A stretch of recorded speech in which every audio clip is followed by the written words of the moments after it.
a part of that game. She really did establish a good combination there with McMahon. Also, Chocolate did a good job when she came on. A little bit wayward in some of her feeds, but again, she hung in there towards the end of that match. We're about to get underway. Australia with the first centre pass. This is the semi-final from the 11th World Netball Championships. The winner to find their place into the final. So a crucial match for the green and gold, and they're back in the familiar strip of the blaze of gold as a quick fast break play, quick hands from Sanders to McMahon, finds them with the first shooting opportunity of the match, and an uncharacteristic miss first up from Sherelle McMahon. Sinanil looking to address that. In 39 meetings, England has only ever once defeated Australia, as Sinanil puts Australia on the map, and the crowd, I think, will be torn between the two countries. We should see a more even distribution of loyalty as Alex Astor puts in a wonderful shot to open the ledger for England. There'll be a great confidence booster for Alex. She's a little bit nervous at times on the shot. Well, the shooting accuracy from England sits closer to the 70% mark. For Australia, it's been up in the 80s. Sinanil 80% so far in the championships, and Sherelle McMahon at 85%. Newton and McCloma, the back line for England as they crash through Harvey Williams, who's caught backpedaling to the circle. England with some fast break play of their own, as Abby Tear, well known to Australian audiences, former Melbourne Kestrel, left-handed shooter, goes to the post and takes England to a one-goal lead with the centre to follow. Murphy, the skipper,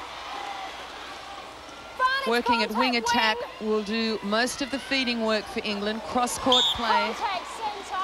And Jane, England quite cosmopolitan in the coaching influences that have run past their team. A couple of Kiwis in charge at the moment. Yeah, it probably was some Australian coaches, I believe, but now running with the Kiwi lineup. So I think that helped them a lot during the previous series a month ago, and now they're obviously coming to the board quite well against this Australian team. Well, Australian coaches have had their hand in England's development, Margaret Caldo amongst them, also Julie Hornwig.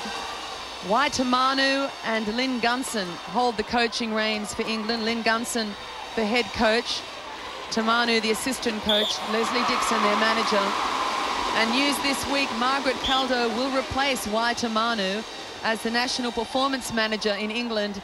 I think due to take up that post towards the end of the year.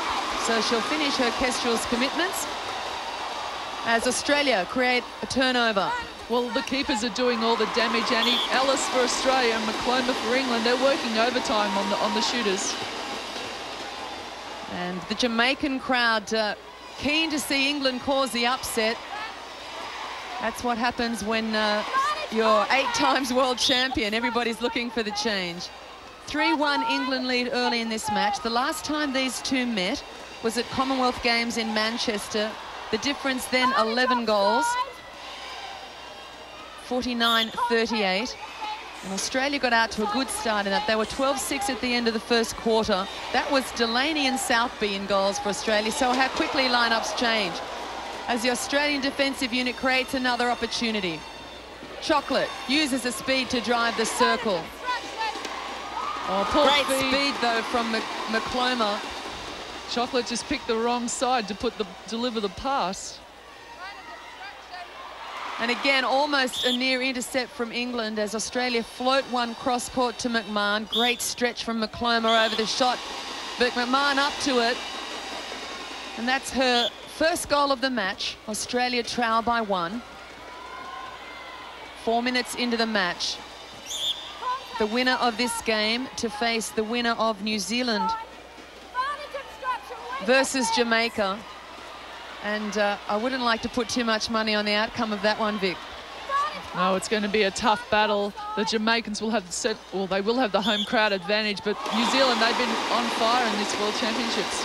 Well, that's their worry. At the moment, Australia determined to make their way into that final and await their opponent. This is the first of the semis to be played. It's England 4, Australia 2, as the Australian forward line takes a little time to settle. Chocolate, was that Sanders? Sorry, misreading the timing of McMahon. And England with another opportunity. Clark at wing defence for England, the 19-year-old. One of the rookies on court for the world #3. She's done a remarkable job to force her way into this England starting line. When they toured Jamaica in May, she was really about their 14th, 15th player. So she's a very aggressive young player with heaps of speed. She's perhaps one of the England players in particular that's benefited under the tutelage of Waitamanu, former New Zealand captain and defender. Lynn Gunson, former New Zealand captain and mid-quarter, so they've pretty well got things covered. And there's a Jamaican crowd trying to wind things up. Still haven't worked out what to call those yellow things. Have either of you got a term for it? No, I think I'll leave that one. I know. It's maybe slammers or something like that. Nice ball over the top of Ellis to Astle, who's a bit shaky on the shot but follows the rebound nicely. So England with the mix between Astle's holding style of play and Abby Tear's movement at the front. They lead by 2. The world champs, the slower of the two to settle into this game. Harvey Williams down in attack. Sinanil swings it across, steps it on to find McMahon. Newton calls time. She put a strong jump over that shot. Not sure whether she's turned the ankle on landing. Both feet strapped. Just take another look. She backpedals and yes, probably just comes off the side of the foot of McMahon as she retreats. Has a big swipe at the ball there. I think she might have landed on McMahon's foot. So the right ankle turning. McMahon unperturbed as the England medical staff attend their goal defence. Good crowd, capacity stadium of about 3,000 as Newton just asked for the floor to be wiped. Beautiful athletes, Newton and McCloma.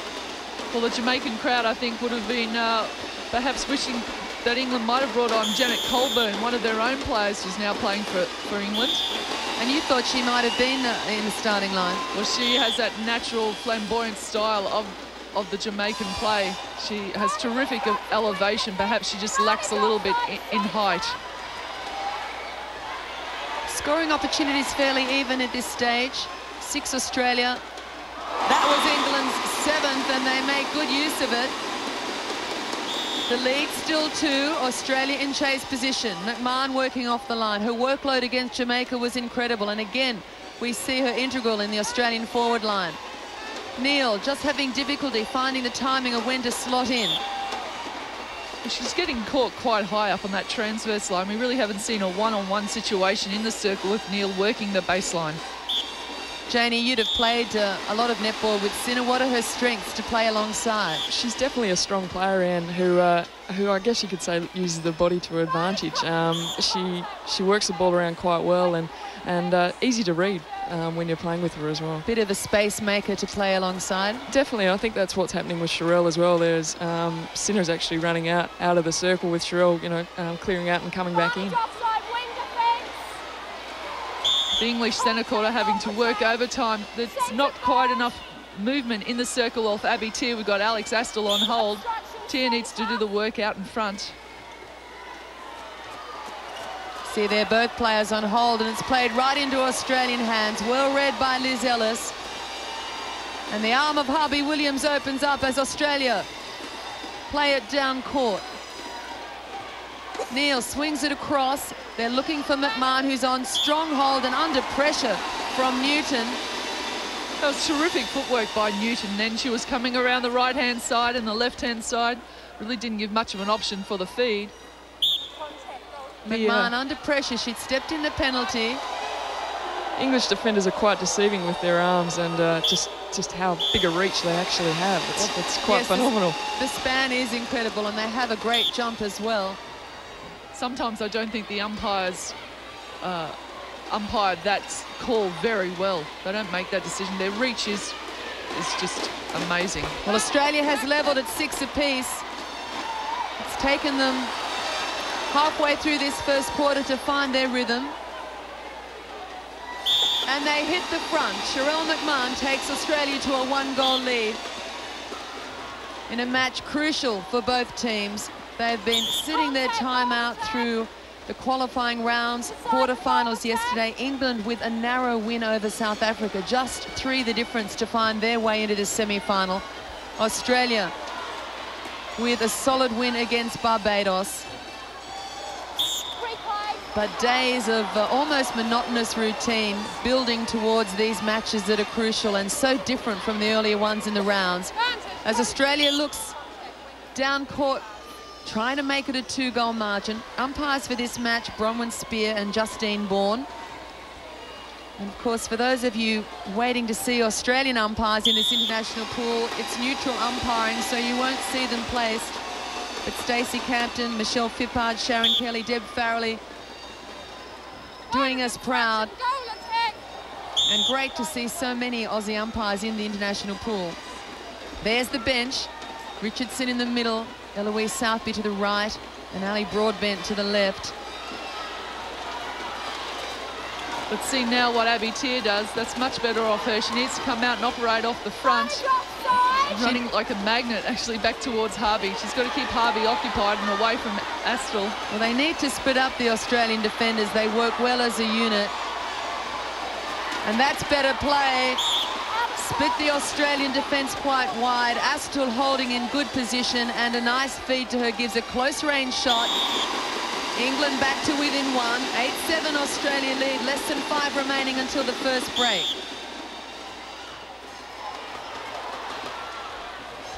Into the corner. Aspinall puts it into the hands of Harvey Williams, but a contact call gives relief. It's against Peter Scholes. The Australian wing defence stands out. Good work then by Ellis. She covered the back space. Harvey took Astle on at the front. Long outlet ball, looking to connect with Natasha Chocolate. Australia regroup as the penalty is set. Now Chocolate onto the ball, drives Spire through, but it's a predictable play read well by England, and Murphy, the English captain, comes up with the intercept. What a brilliant contest. England really have stepped up another level. They're playing very confidently. We saw the warning signs earlier in the week. New Zealand defeated England 60-41, but it took them a good part of the game to open up that margin, and we thought that was perhaps a more solid performance than we expected. But this is another level, and England in recent years have been able to produce this kind of game in the pressure matches, but just haven't been able to sustain it right till the very end. Oh, smart play by Australia. I'm not sure about that last offload. Neil in a great position to put that to the post. All the hard work had been done, but she gives it to the more senior counterpart. And McMahon puts up her 5th shot of the match. Australia shooting at 82%. England's stats are a little down in the 60s.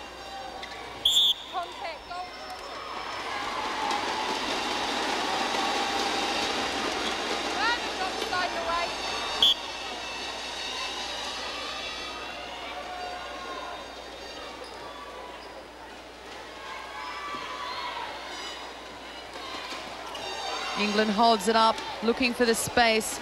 Comes through Newton. Oh, great pressure from Harvey Williams, who's playing a good one-on-one match on Abby Tear. So Australia looking to shut the feed down. Stop for access to Astle, and regarding Tear as one of those. Well, Astle kept moving back towards the baseline. She had great position, but the movement allowed Alice to push her back on that baseline. Sanders, McMahon. Australia back playing till the front sorts.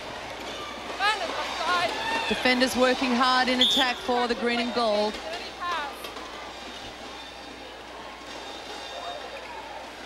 Neil puts a hold on as the ball swings cross court, and it draws the penalty as McClomber has stood out.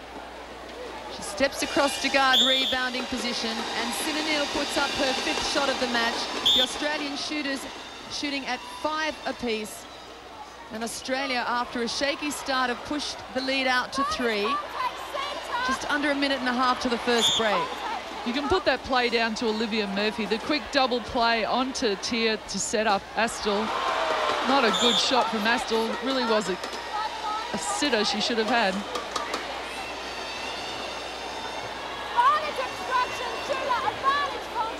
Jane, as you watch on, can you see anything being put into play that was worked on in training camp? There definitely are a few set plays that are coming out. I think they need to make sure that they come off a lot better than what they're doing at the moment, I think. But they just need to settle down a bit, Australia. They seem to be losing just with a few basic things. They're just losing the plot of it. I think we saw shades of that against Jamaica, that it wasn't absolutely there yet. But I guess that's the process at World Championships. It's a slow, hard grind, and you aim to build the performance across the event. So we expect to see more again in this match, and hopefully the most complete performance for when it counts in the final. But some work to be done before that. Australia 12, England 7, in a match that could obviously go any way if England can sustain this performance.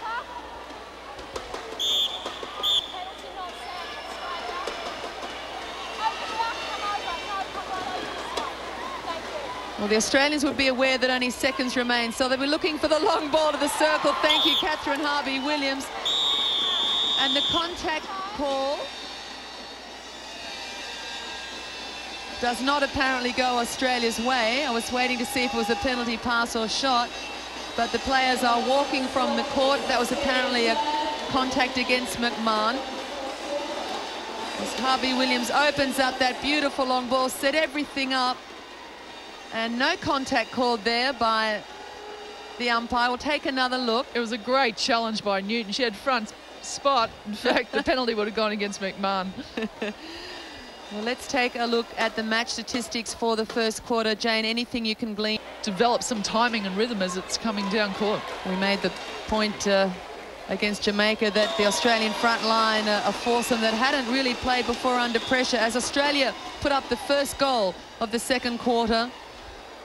And some changes for England in that first break. So Lynn Gunson not slow to pull the reins. Alex Astle has left the court, and Abby Tear has moved back to goal shooter. Tracy Neville has come on at goal attack, the renowned sister of the Neville brothers, soccer stars in England, famous sporting family. As Australia, want to play it on through McMahon, but support play was not thinking of the same mind. Australia 13 lead, England 7. We just take another look. McMahon wanting to step it on and drive the post, but Sanders drifting to the top of the circle, needed to be in the pocket to support that move. I think really just caught by the speed of McMahon when she winds it up. She is very fast, that's for sure. You have to be thinking along the same line she is.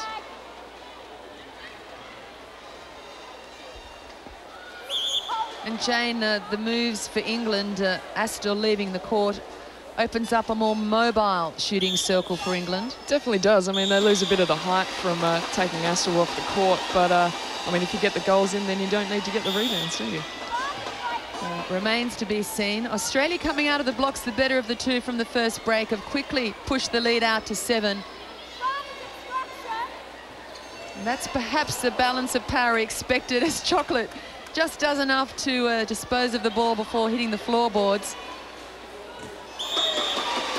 And Australia push it out again, this time to 15.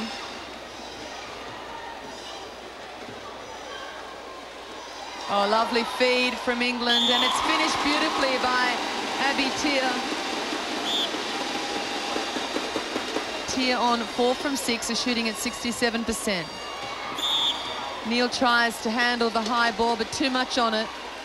She's coming out very high against Sinner Neal, so she needs to just hold back that lead, just wait a little bit longer so she gets the ball deeper in that circle. Well, it's England in disarray early in the second quarter. In the first, it was Australia who was having trouble settling. On target now, though, in attack. England through the rebound, turn it down court. Schultz works over the feed. Australia playing a one-on-one. And they force the error. Great pressure from Australia. Neal goes to the post. And it comes back at her. And England is so strong under the post, Vicky, on the rebounds. McClymont, as we mentioned earlier, it's a terrific reach, but her elevation, she's just a wonderful athlete. And just hear the crowd supporting this game a little more. The intensity has lifted. Aussie supporters scattered through, but the numbers really there for Jamaica. I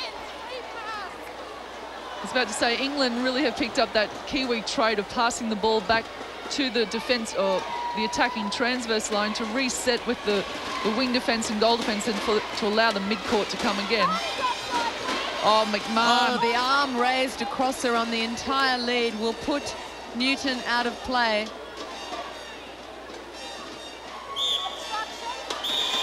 And Australia push it out to 16. So Australia have doubled England's score. They've put the foot down since coming on court at the end of the first quarter. Schultz stands out. A quick play of the penalty there from England. Well, Schultz replies well from being out of play, runs down the intercept, but just puts a foot into the offside area. And Tracy Neville steps in. She must pass it. And Abby Tier opens easily on the baseline. The left-handed shooter pokes it at the post.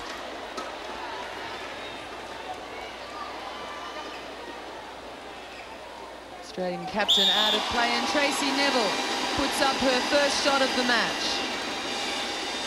Very skillful player, Tracy Neville. I thought over the last 12 months she really has stepped up another level. She's using her speed well, particularly when she's running out in that mid-court position.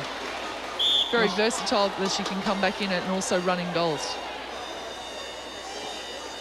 McMahon, little step just to clear some room. Takes Australia to 17, and it's looking a little more comfortable for the reigning champions. World number 1 meets world number 3 in this, the first of the semi-finals for the 11th World Netball Championships. This match is coming to you live from Kingston, Jamaica. Oh, good pressure again by Chocolate. That's the second touch, the deflection that she's had. Well, nice work and great example of Neville's speed on the baseline then. Not the shot to finish.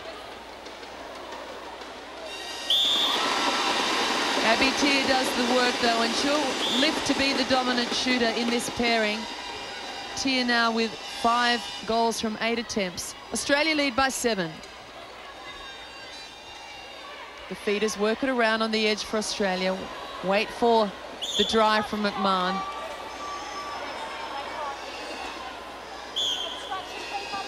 Whoa, that was a tough call. McClymont had terrific distance on that one. Again, the deception of how long her arm is. It's Australia by 8. And Neville just sitting behind Harvey. She really needed to do some work. Harvey's content to sit there. You really have to work the circle to lift Harvey's work rate. Australia find their way through to this semi-final, having finished top of Pool A. They then played quarter-final against Barbados. For England, they finished second in Pool B behind New Zealand. Had to play perhaps the toughest of the semi-finals against South Africa. Took that by 3. And it's all or nothing in this match. It's for a place in the final.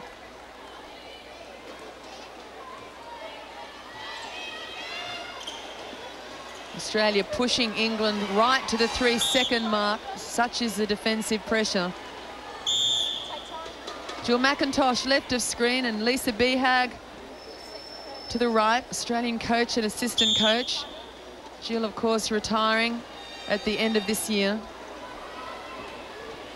And Janie, you've cracked the Aussie team, but are in a situation where you'd like to crack it again, and a change of coaching staff awaits you. Yeah, it definitely does. I've worked under Norma Plummer before, obviously, down at the AIS for 2 years. And again, when we were touring, just previously giving the Australian team some practice matches before they had the World Champs comp, then working under her again. And I mean, Norma hasn't sort of decided whether she's going to take the position or not yet. Hasn't officially decided.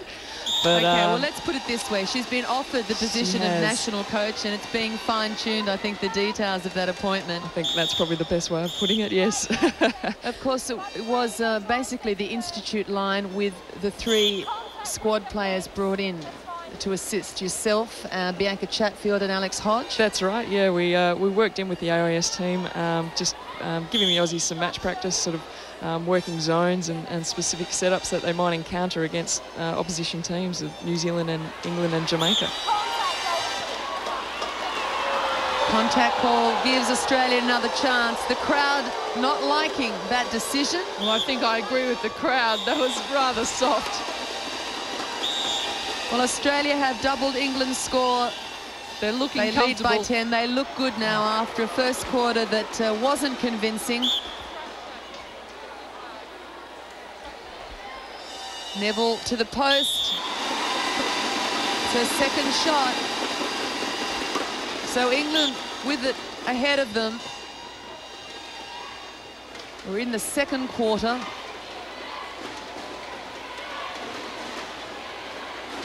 Now, Vic, think back to your most recent campaign. Would New Zealand at all be interested in watching a glimpse of this game, or are they just heads down somewhere else preparing for their match later in the day? Perhaps they might have one of their coaching staff out having a bit of a look at this game, but I'd say they'd be very concerned about the Jamaicans. They're looking so strong, and playing at home, Jamaica has everything to play for.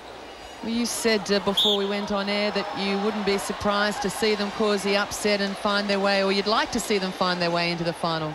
I would. I think it would be just wonderful for the international game, particularly for the Caribbean countries, as we see Harvey just clock Ellis in the head.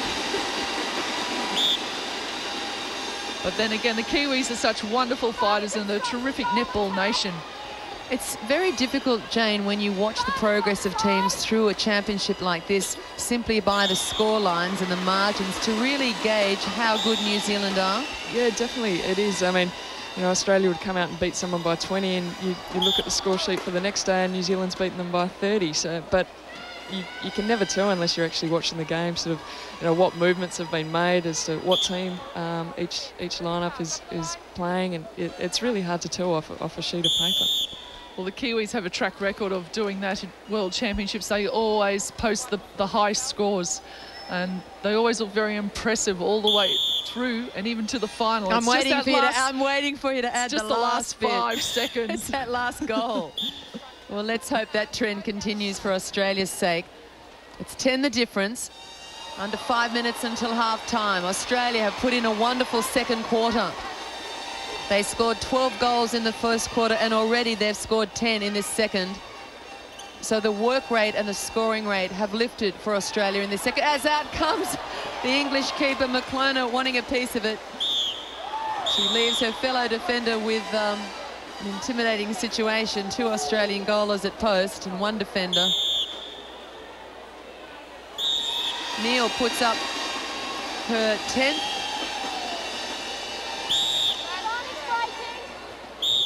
Well, they may not be in numbers, but they're colourful, the Aussie supporters.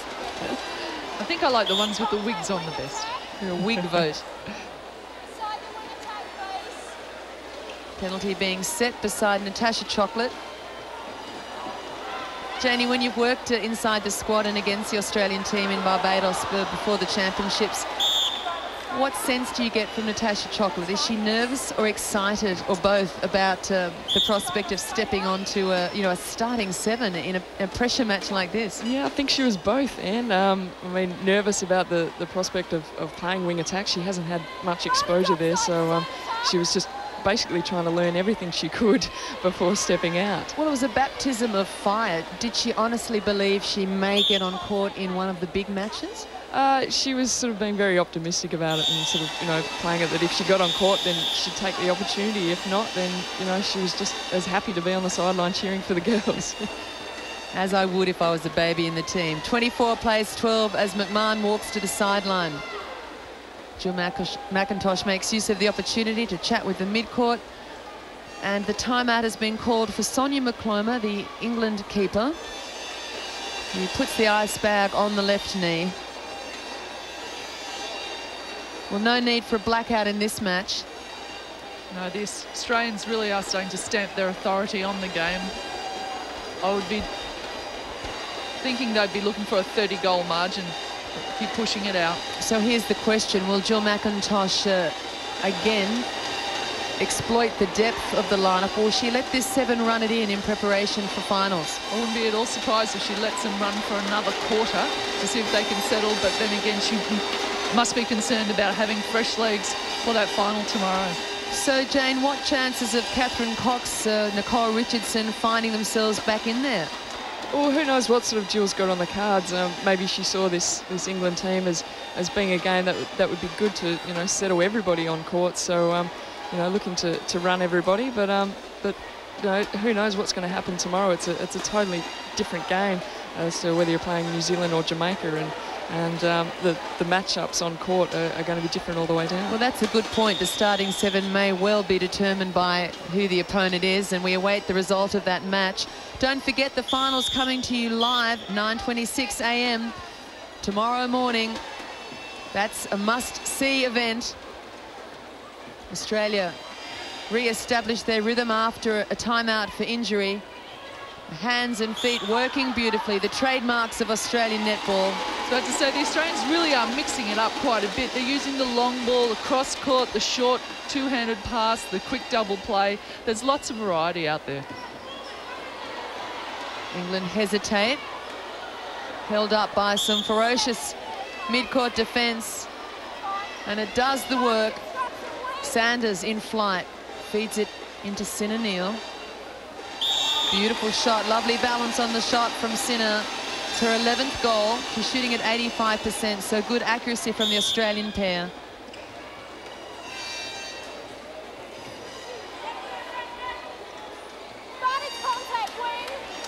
Neal opting to come out of the circle, create some space. She saw McMahon had set up, working towards the baseline. Chocolate and Sanders are moving the ball quite well around the ring. They're sort of helping the shooters, you know, find space within the ring. They are combining very well, Chocolate and Sanders. As always, Sanders is just in overtime when it comes to the work rate. She never stands still.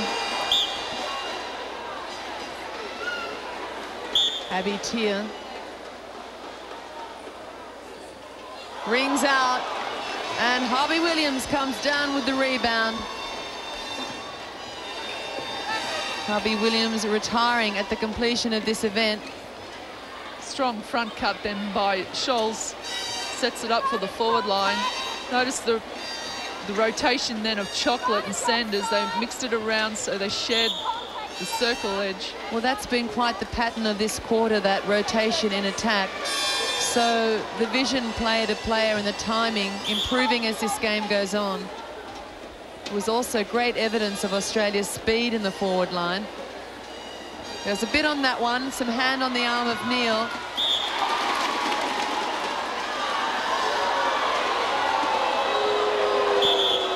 And possession goes back to Australia, and the security guard not happy. He's shaking his head in bewilderment also. I Must thought it was be a knowledgeable tough call. person.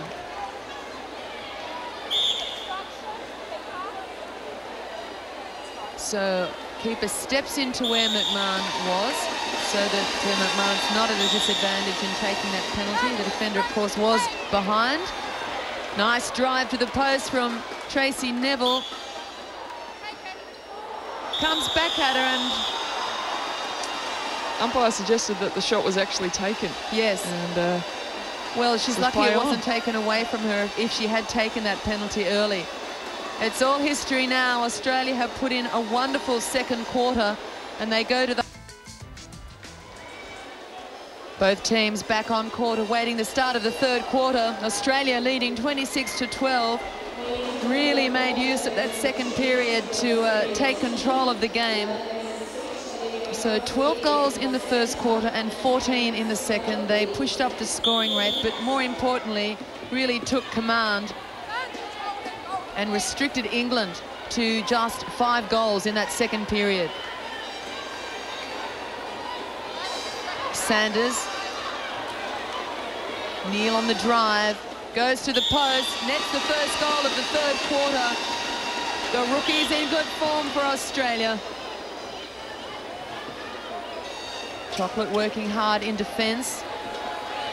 Newton a little bit unsure of that, of her release. She doesn't like the long ball. She likes the security of the short chest pass.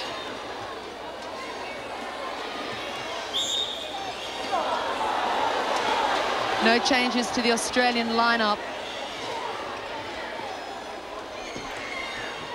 England, though, have made mid-court changes. They've switched Aspinall and Murphy, the England captain, moving from wing attack to centre.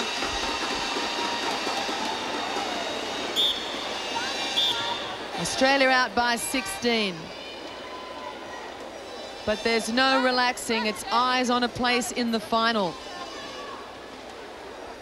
And how threatening for an opponent to know that on the bench are sitting players the calibre of Cox and Richardson, Illich, Southby, Broadbent, all options for Jill McIntosh, and she's not been nervous at any moment of testing the depth of her squad.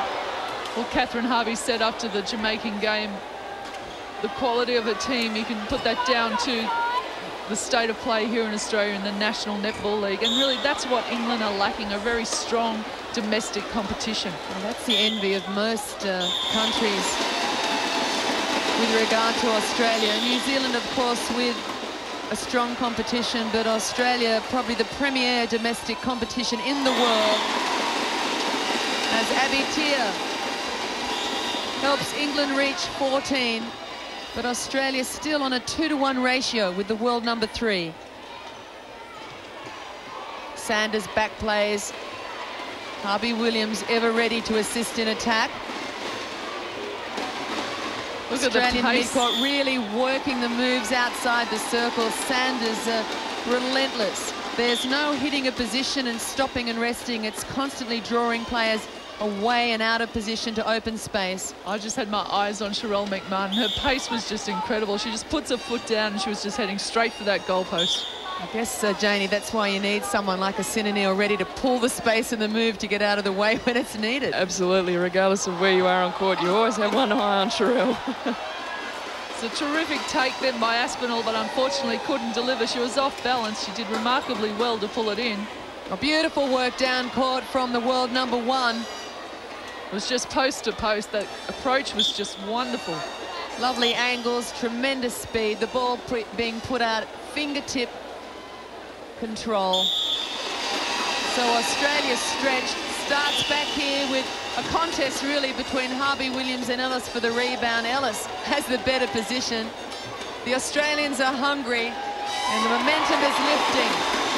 England, though, finds one of the rare gaps in the Australian defensive unit, takes their total to 15, and the crowd very supportive of the underdog.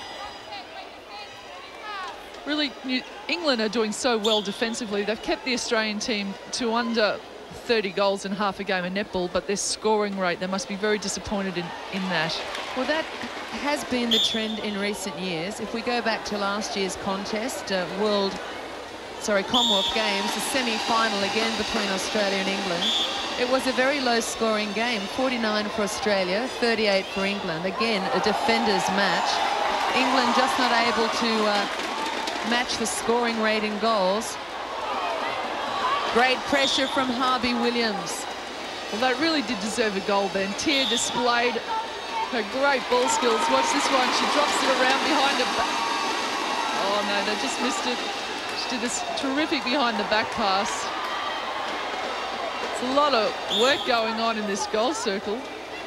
There's some wonderful defensive work whilst we're watching the hands of Tia in the back shot. Wonderful one-on-one defence by Harvey Williams. And there's the goal you wanted. England hit 16, Australia 30. But that's Abby Tia from Melbourne. Been playing with England for a few years now, and she really does add something special to the lineup. Well, she has that great Australian speed and also that high action on the shot. A beautiful reply from another magnificent Victorian netballer. So England, as we mentioned earlier, evidence of Australian and New Zealand influence in coaching and in player personnel. And we've seen some of the England players out here are playing in our domestic league. Great to see international netball start to mix across the boundaries as Tia, the left-hander, goes to the post again. We'll have a second opportunity. Neville's decided she has to mix it up with Harvey. They're having a great one-on-one battle. That's the type of game Harvey loves. Oh, strong contest. Newton up for it. Newton and McMahon prepared to take it on physically. Held up by Tia. Back plays to Aspinall. They go backwards again. The pressure there from McMahon. There's no movement in the circle there at all. The shooters were basically doing head dodges with no feet movement whatsoever. Makes it very hard to feed in. Abby Tia clipping the feet of the Australian skipper. Ellis with the token gesture to the shot, but it was interesting. The work is on the shooter under the post. Neville didn't offer anything. It could have easily popped out for that little pass off from Tia instead of putting her under so much pressure on that penalty shot. Yes, even if not used, it often just distracts the defender for that second as Australia throw a stray one from the hands of Neil. And now McMahon will stand out. Australia shooting at 82% have been wonderfully consistent right through this semi-final. England at 53. And I think we mentioned earlier, shooting one of the areas of their game that's disappointing. Tia at 56%, Neville at 43, and Astor before she left was at 57. So not from any of their three shooters have we seen that 80% mark that really does lift a team at this level. Again, it's static in the English circle. Tia had herself pinned on the baseline. Great pressure from the Australian pair. Ellis and Harvey Williams draw the throw in. And Neville, slow to get to her feet, acknowledges the workload required to get away from these Aussie defenders. Well, they were just tucked in behind, and both Ellis and Harvey had terrific side-on defence. Post to post, unchallenged at the Australian end. Watch again the pressure, front position, great movement of the feet. And clean, uncontested on that, the clean work, Ellis off the body then. Simply that Neville, after the pressure, not able to hold a balance on court. They're tending to go backwards a lot more now, England, than what they are going forwards. And Australia continue the relentless pressure, 2-to-1 ratio. Good screen halfway then. Through the third. Great screen then by Neville. With Abby Tia just ducking in behind her. Neville jogs it back. She's 3 from 6. Now 4 from 8. Oh, almost the intercept from McMahon.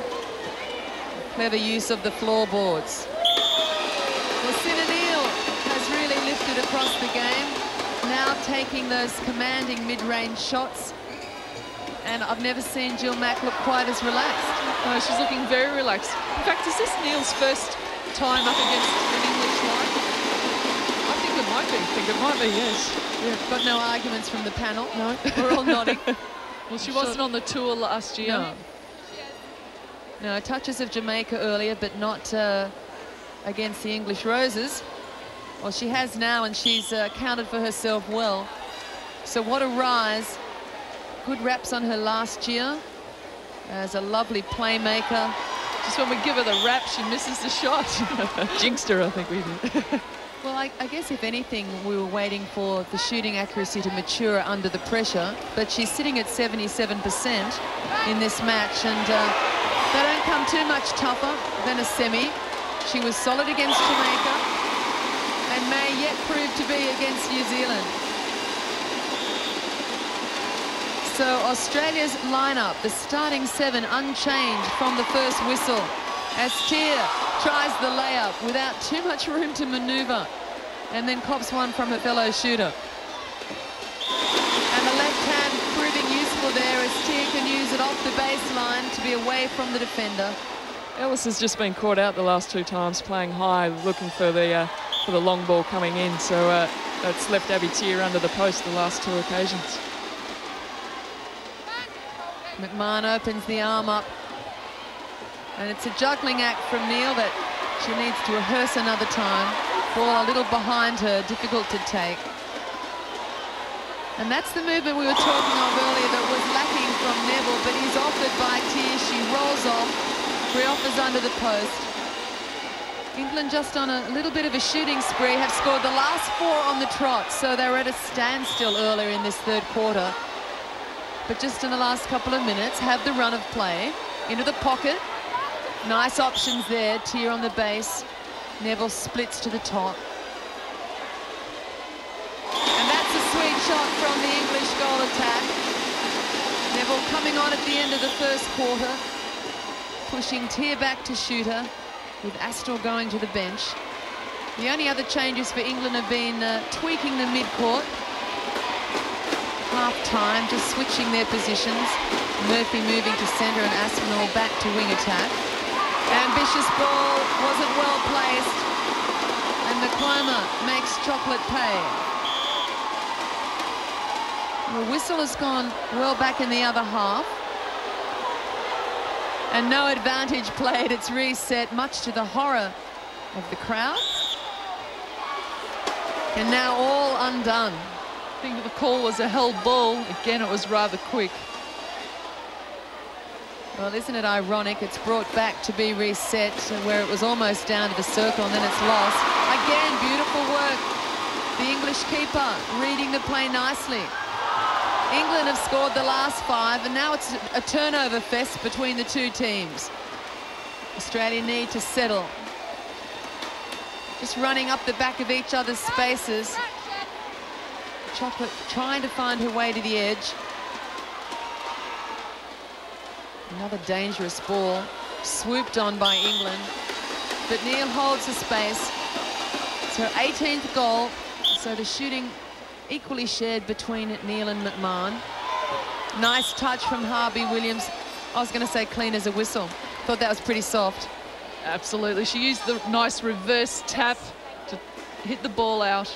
So one skill it's really quite tough to teach youngsters how to do. Well, it's great aerial control, using the outside arm and then swinging through cleanly. I think it needed some reward. England with another turnover. Have just lifted their momentum. Neville just getting caught behind Harvey, not doing enough work to take Harvey to the side. She's just dodging on the spot. Well, England are leading this 3rd quarter. Australia have scored 8 goals and England 11. Just under 2 minutes until the break.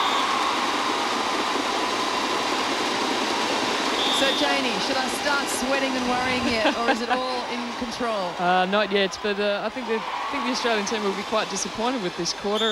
They obviously go out to win each quarter, and so they'll be going to the bench to readdress a few things, and I'm sure Jill will be just questioning a few moves by the players and wondering what they're doing. Well, England have scored the last 3 on the trot. Prior to that, there was an Australian goal, and then before that goal, England 5 on the trot. So they have monopolised possession as Jill McIntosh walks to the centre and speaks to the huddle. I couldn't quite see who called the timeout or for what. There's Lynn Gunson in the centre of the English huddle, and to her right with glasses, Waitamanu laying down the law to the back line. And I would expect there's a bit of law being laid down within the Australian huddle as well. 9 the difference, so Australia looking so comfortable. Probably 5 minutes ago have just relinquished a good deal of this lead. Well, who would have thought? I actually said thought they should have really pushed it out to 30. So the English team... we blame you. Well, England playing with a lot of pride, and now with the sniff of the chance to cause the upset. Australia, who we were wrapping up for putting in more solid, lengthier performance in this match, have just gone off the boil as England read another Australian play and turn it into red. We're throwing a lot of cross-court ball across the circle edge, which really is very dangerous. Well, just to give you some benchmarks as we watch Chocolate open the arm up in a a pass that was telegraphed and read well by England.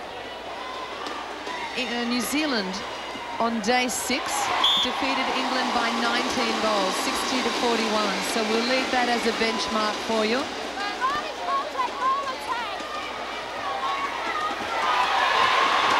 Tea screaming for the ball. She was free. They just didn't spot her.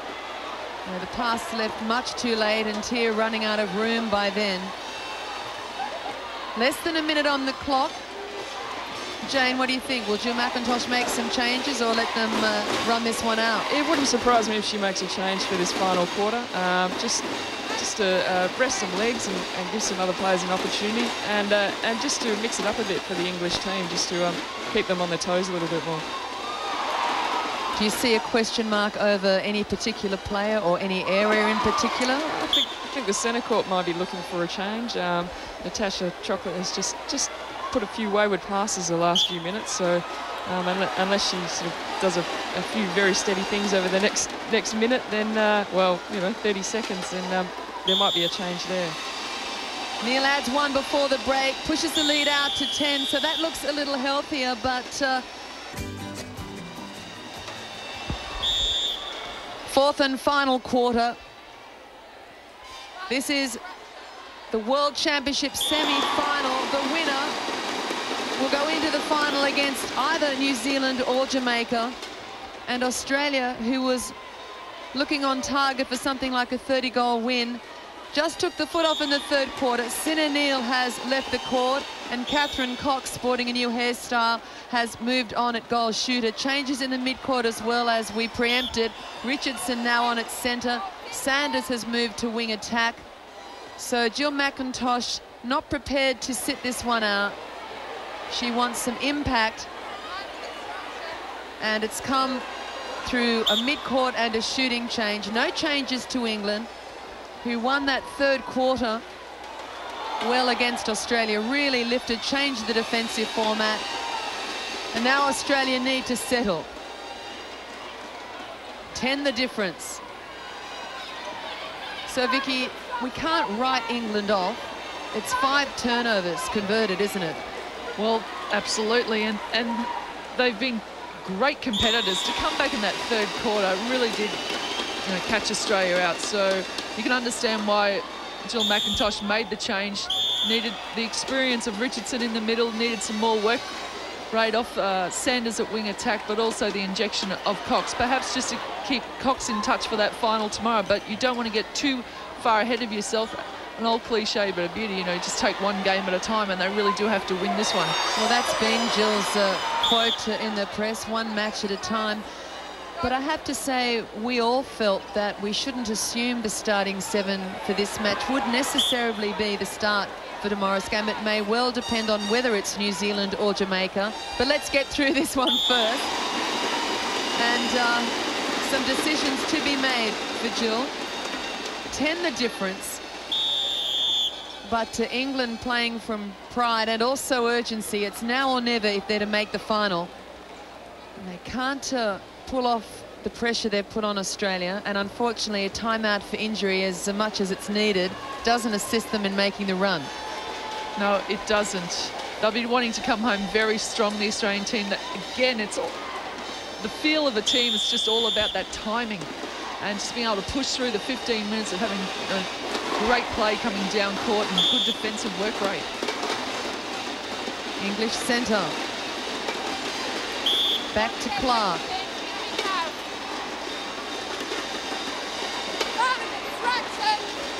The crowd are watchful, are perhaps more interested in the second semi-final, when Jamaica, the host nation, will come out against world number 2, New Zealand.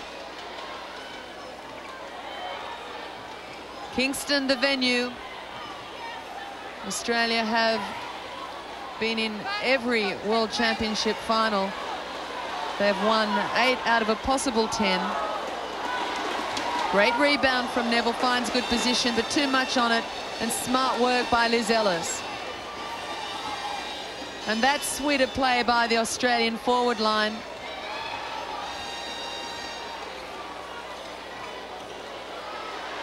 Good movement by McMahon, read the space well. times that just so beautifully, that drop into the baseline area. What a challenge for Catherine Cox, who must feel a little like she has 15 minutes to re-establish herself in a starting 7. Is that how she'd feel? I'd say so. It's a tough one. First comes the win, that you must be part of making the win, but also in your mind would be, I've got to do enough to maybe shake up that mindset of Jewel McIntosh and shift that shooting combination. I think also with Kath Cox, it's just her calm nature. You get her through. She's a very relaxed player. And she's a brilliant impact player for that reason, that she will just come on and slot in and normally starts from the first with great accuracy. Very confident to put up the long bomb. At the moment, she's just working on that forward space, just stepping out, only taking 2 steps. Well, Australia had a rest day after they played Jamaica, and by the look of some of the hairdos, they've put it to good use. And it wasn't damaged by an outing against Barbados yesterday. McCloma making very sure she took it in the right spot. Well, England post to post with a beautiful display and the layup. What confidence from Abby Tier. And the look on Ellis's face tells the whole story. Jill McIntosh is shaking her head. I just can't believe they did that. Yeah. Well, it was pretty netball. It's a trademark of Abby Tier. She loves that little layup. Well, she set herself quite wide to use the space there. And she was unperturbed that she might be challenged right at the end of it. Australia in possession. They lead by 12. 10 minutes remaining in this match. This is the first of 2 semi-finals. A place in the final at stake. That match tomorrow, 9:26 a.m. Eastern Standard Time. Coming to you live from Kingston, Jamaica, where the configuration of the court has changed from previous days. There were 2 courts operating throughout the rounds, and now it's moved to a 1-court configuration. Maximise the crowd and the atmosphere. England forced to play it around. Yeah. Australia have stepped up the pressure in defence, except they sat back on that one and allowed Neville to drive to the post. I was about to say, they were just working very laterally, England. They weren't taking any of the cuts towards the post, but eventually opened up for them. And we sat back a little watching it, I think. It's normally trademark from Harvey Williams to come screaming out. Sanders cross-court to Richardson, who, like Cox, would like to force a way back into the starting 7. Cox and Richardson started in the game against Jamaica. I think if Australia do play New Zealand tomorrow, I wouldn't be at all surprised to see Richardson back in that line. Well, they've been playing for about 6 minutes in this final quarter. How would you assess the positional changes and the impact? I think they've come out with a lot more passion, the Australian team. They seem to be fired up. They would have been very disappointed they didn't achieve their targets. To only score 9 goals in that last quarter must be very frustrating. Well, for England them. took that quarter 13-9 and are running goal for goal again with Australia. It's still 10. It was 10 at 3-quarter break. Abby Tier at 81%.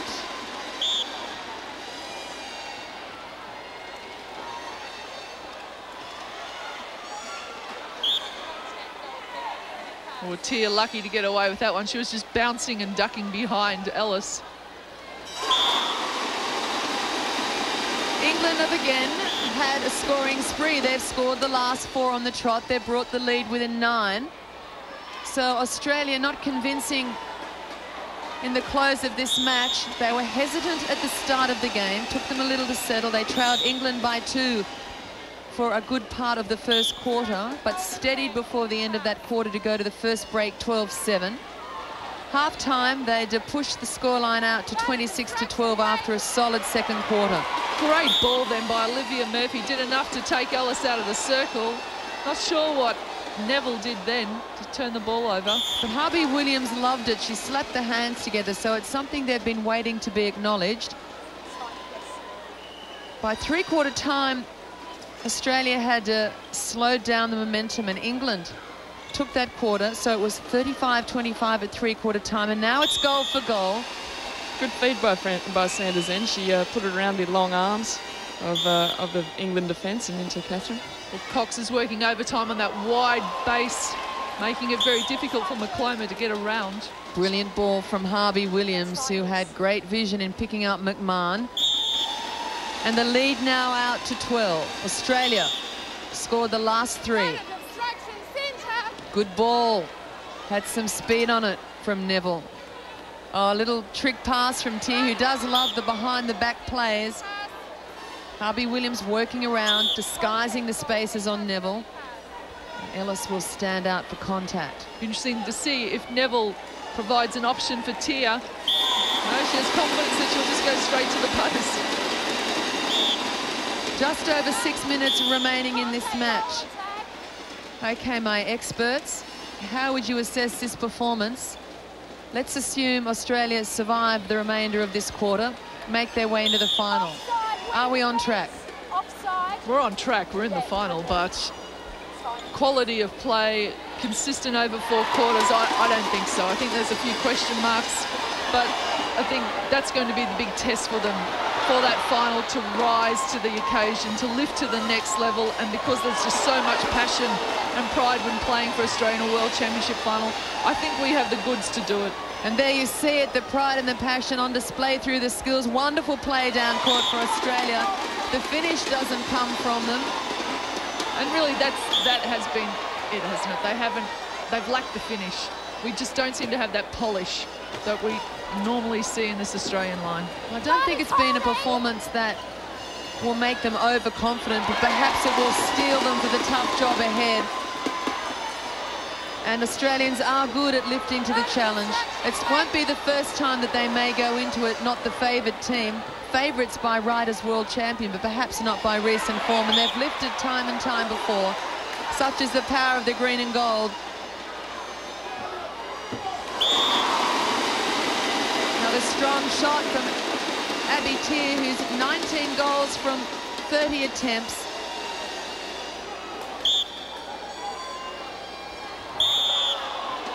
The difference. Australia carving a pathway to the final. They lead England by 10 in a low-scoring game that's been dominated by strong defence. The hold worked by McMahon. The drive from Cox. Brilliant rebound, but it's into English hands. England have scored the last 2. They're putting this ball into the space very nicely, the English team, very much like the way New Zealand play. They're back playing it, aren't they? It's going to the player on the drop, floated behind the defender. The difference now back to 9. Under 4 minutes remaining. It will be an Australian win, but the question mark is the margin. Well, it's definitely not 30. Yeah, thanks for that.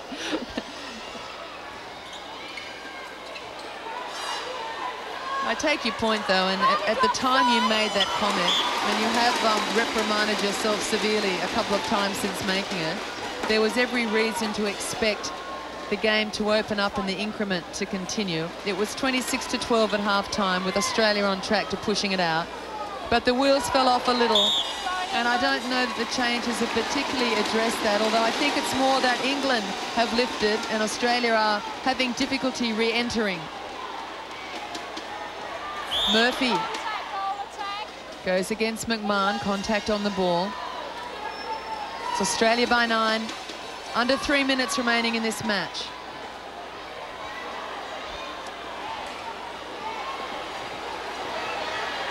Quick hands outside the English circle. They're prepared to work it till they find a shooter, but Schultz is watchful. Thought that was a great challenge by Schultz, or she was pulled for offside. Tier's just having a field day. She's finishing strongly, Abby Tier. The lead now reduced to 8 with an England centre. I just got goosebumps. It can't be done in 2.5, tell me. No, it can't be. But the Australians in the crowd weren't looking very happy. In fact, I thought one of them was chewing her nails. Tier looks cool under the pressure. Robs Australia of another goal in their margin, and England have scored the last 5 on the trot. This is not the finish that Jill McIntosh was hoping for. And now a break has given another scoring opportunity to England. Under 2 minutes on the clock. It's Australia by 7. It's the speed of release that England have really improved on, again, in the last 18 months. And you can put that down to Lynn Gunson, and former I think New Zealand captain. The preparedness to keep re-offering rather than one move be enough. That continual support play and looking for new spaces and new positions, very familiar to the New Zealand style. Well, the position was good, but not the elevation from Neville. Australia get a breather. They swoop down court. Into the pocket they go through Richardson. Good work then by McCloma and Newton. They covered up that circle so well. Well, McMahon was offering the screen and the hold, but Cox was out of the circle, unable to use it. It's about a minute, just over a minute on the clock. McMahon, unperturbed by the negative cheers, cuts herself into the space, takes Australia to 44. The lead now out again to 8. So it hasn't been a pretty finish for Australia. It's been a laboured second half that's seen them lose the third quarter to England and run goal for goal with them in this final quarter. But they will have done enough for that all-important spot in the final. And it's a whole new game, a whole new start.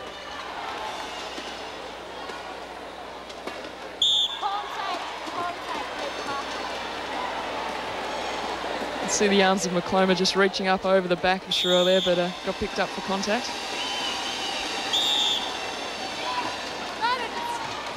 Michelle Fippard on screen, one of the Australians working in the international pool of umpires. And that is full time. We've got a couple of seconds left on our clock, but the umpires have called it, and Australia have found their way into